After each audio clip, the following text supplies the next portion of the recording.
하지만 주변에 손상됐던 뭐 인대라든지 근육 같은 회복하는 게 문제인 것 같아서 후유증 관리가 반드시 좀 잘 이루어져야 될 것 같은데요. 자, 우리 박선 원장님께서 보셨을 때는 후유증 치료 언제부터 해야 된다라고 생각하시나요? 이렇게 이제 연세가 드신 분들이 골절상을 입으시면 너무 조심을 하시죠. 그런데 네. 젊으신 분들이 운동을 하다가 뼈가 부러지고 깁스를 하시면 되게 마음이 급하시더라고요. 특히 맞아요. 이제 뭐 맞아요. 축구든 농구든 좋아하시는 분들은 빨리 이제 재활을 가지고 하려고 급하게 하시는데 네. 골절 후유증 치료의 1번 원칙은 뭐냐면 뼈가 완전히 붙은 것을 확인한 다음에 그 다음에 골절 후유증 처리를 하셔야 됩니다. 네. 네네. 그래서 그게 치료의 원칙의 1번이고요. 그다음에 예를 들면 본인이 앞에서 두 원장님께서 그 골절 입은 부위 이외에도 굉장히 다양한 뭐 증상으로 후유증이 나오는데 꼭 골절이 된 부분만 치료를 하는 게 아니라 예를 들면 손목에 골절상을 입으신 분들은 오랫동안 이제 깁스를 하다 보시면 이 주관절, 팔꿈치나 어깨까지 조금 근육이 굳는 경우가 있습니다. 예. 그래서 한의원에 오셔서 치료를 하실 때 손목만 문제가 있어서 깁스를 푼 다음에 손목만 치료를 하는 게 아니라 그 특히 체간부에 가까운 팔꿈치나 어깨까지 치료를 하시는 게 훨씬 회복에 도움이 되고요. 당연히 다리 쪽에 무릎, 무슨 발목이나 이런 데 골절상을 입으신 분들 마찬가지로 무릎이나 허리, 정강이 이쪽 근육을 충분히 풀어주시면 회복이 훨씬 빠르기 때문에 예. 골절이 완전히 붙은 것을 확인한 다음에 조금 더 광범위하게 좀 치료를 하시도록 하시는 게 좋을 것 같습니다. 네, 말씀하신 것을 딱 역시 요약해 보면 네.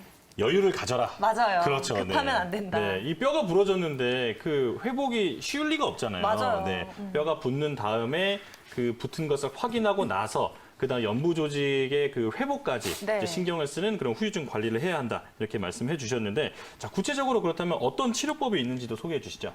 네, 너무도 우연히 이거는 제 개인적인 일인데 네. 지난주에 저희 어머니께서 80이 넘으신 어머니께서 넘어지셨는데 어떤 부위가 골절이 되셨어요. 예. 그런데 다행히도 어떤 뭐 심각한 골절이 아니고 그다음에 네. 무슨 관절을 움직이는 부위가 아니어서 조금 안심은 되지만 사실 어르신이든 젊은 사람이든 이 골절의 치료에 있어서 보통 이제 기부스만 하고 뼈만 붙으면 된다고 생각을 하셔서 아까 앞서서 기부스만 풀면 다른 치료를 안 하시는데 깁스는 사실 치료가 아닙니다. 아, 깁스는 그런가요? 네, 그냥 뼈가 붙을 동안에 네. 그거를 이렇게 잘못 붙으면 어긋나잖아요. 네. 그걸 어긋나지 않게 잘 붙여서 그냥 고정하는 의미가 있기 때문에 네. 그 후의 치료가 굉장히 중요한데 이 점에 있어서 굉장히 한방 치료가 좀 특이점이 있습니다. 그래서 첫 번째 이제 네. 주로 이제 그 관절에 뭐 근육의 경직이 왔다거나 좀 가동성이 떨어지는 경우는 침 치료나 부항 치료 그다음에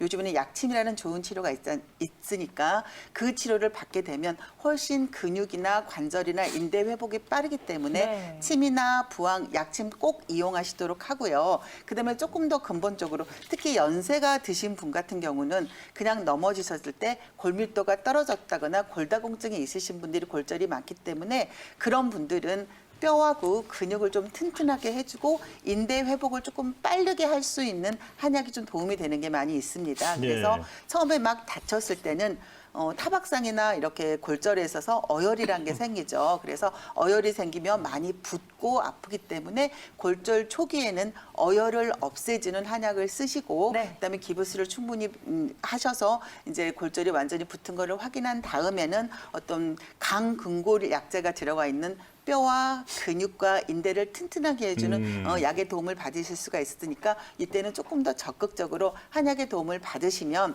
사실 골절이 한 번 된 부위는 다시 재골 쪽의 우려도 있고 골절이 잘 되는 어떤 그런 몸 상태가 되었으면 당연히 재발 뭐 계속 좀 골절이 다른 부위도 있을 수 있으니까 골절이 되신 이후에는 어떤 한약으로 약간 강근골하고 어떤 좀 몸을 보호할 수 있는 약을 드시면 좀 치료도 되시고 예방도 되시니까 꼭 응용해 보시기 바랍니다. 네. 네. 저는 그 처음에 말씀해 주신 내용이 가장 명심해야 할 것 같아요. 어떤 부분? 네. 이런 속설들이 굉장히 많은데 네. 대표적인 게 일단 말씀하신 대로 장기간의 그 사골국을 잘 먹어라. 먹어라. 그리고 또 뭐 홍화씨를 빻아서 맞아요, 맞아요. 이 가루를 뭐 다려 먹어라 이런 여러 가지 얘기가 있는데 네. 이게 정말 근거가 있는 얘기인지 박선 원장님 설명해 주시죠.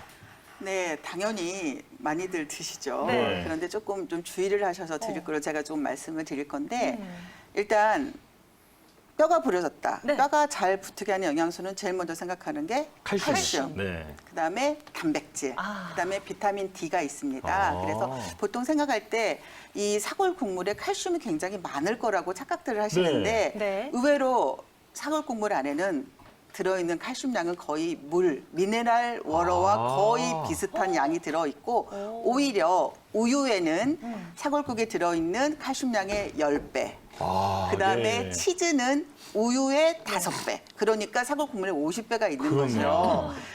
그렇기 때문에 칼슘은 큰 의미가 없고요. 네. 오히려 이제 그 사골 국물에 들어있는 단백질이 조금 이 뼈나 좀 연부 조직을 조금 재생하는 데 도움이 될 수가 있어요. 예. 그런데 또 여기서 주의할 게 뭐냐면 이 칼슘의 흡수를 방해하는 영양소가 인하고 나트륨이 있거든요. 인과 나트륨. 네네. 그런데 이 인이라는 성분이 이 사골 국물에 굉장히 많아요.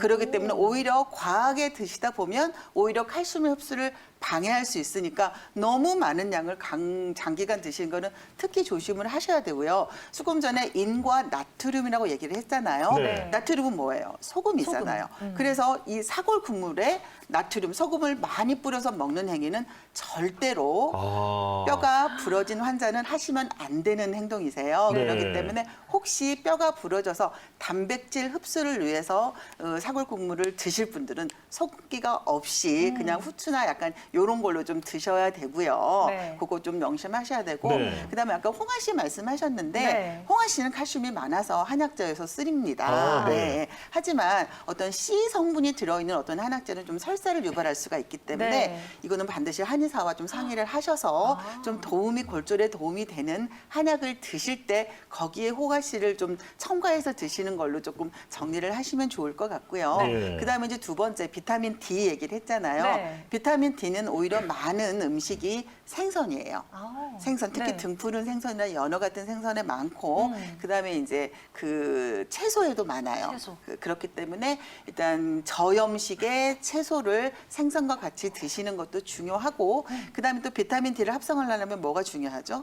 햇빛이 중요하죠. 네. 그래서 골절 환자들이 이제 본인이 뭐 다리나 이런 데를 다쳐가지고 보행이 불편할 때는 옆에서 도와주실 수도 네. 있고 아니면은 꼭 하루에 30분에서 1시간씩 꼭 햇빛을 직접 쏘여서 하는 게 훨씬 어떤 음식을 먹는 것보다는 도움이 되니까 네. 그렇게 하시도록 하고 일단 사골 국물 그다음에 또 하나 그 홍아씨 좋다 그랬는데 네. 또 좋은 음식이 견과류예요. 견과류? 네네. 그렇기 아, 때문에 예. 골절 환자들은 평소에 약간 드시는 견과류 양보다 조금 더 많은 거를 조금 섭취하시도록 하셔서 네. 이 너무 이렇게 민간 요법에 의존하지 마시고 어떤 음식을 드실 때도 반드시 좀 전문가와 상의를 해서 좀 드셨으면 좋겠어요. 원장님 지금 네. 이 이야기들도 원장님 어머님께도 다 말씀을 해드린 네네. 내용이죠. 같은 그렇죠, 내용이죠. 그렇죠. 그래서 이제 네. 저희 엄마 같은 경우는 이제 좀 움직이는 관절이 아니어서 일단은 조금씩 좀 움직이라고 말씀드렸는데 왜 네. 그러냐면 너무 노인들이 오래 누워 계시면 오히려 근력이 더 빠지고 맞아요. 보행에 나중에 지장이 네. 있기 때문에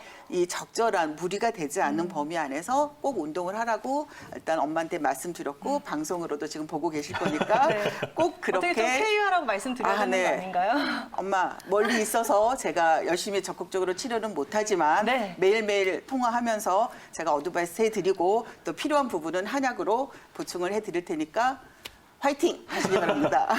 네. 어머님이 네. 정말 든든하실 것 같아요. 맞아요. 뭐 우리 박소연 원장님 어머님뿐만이 아니라 이제 평소 골절 때문에 최근에 좀 고생이신 우리 시청자 여러분들도 힘내서 빨리 다시 회복됐으면 좋겠네요. 네.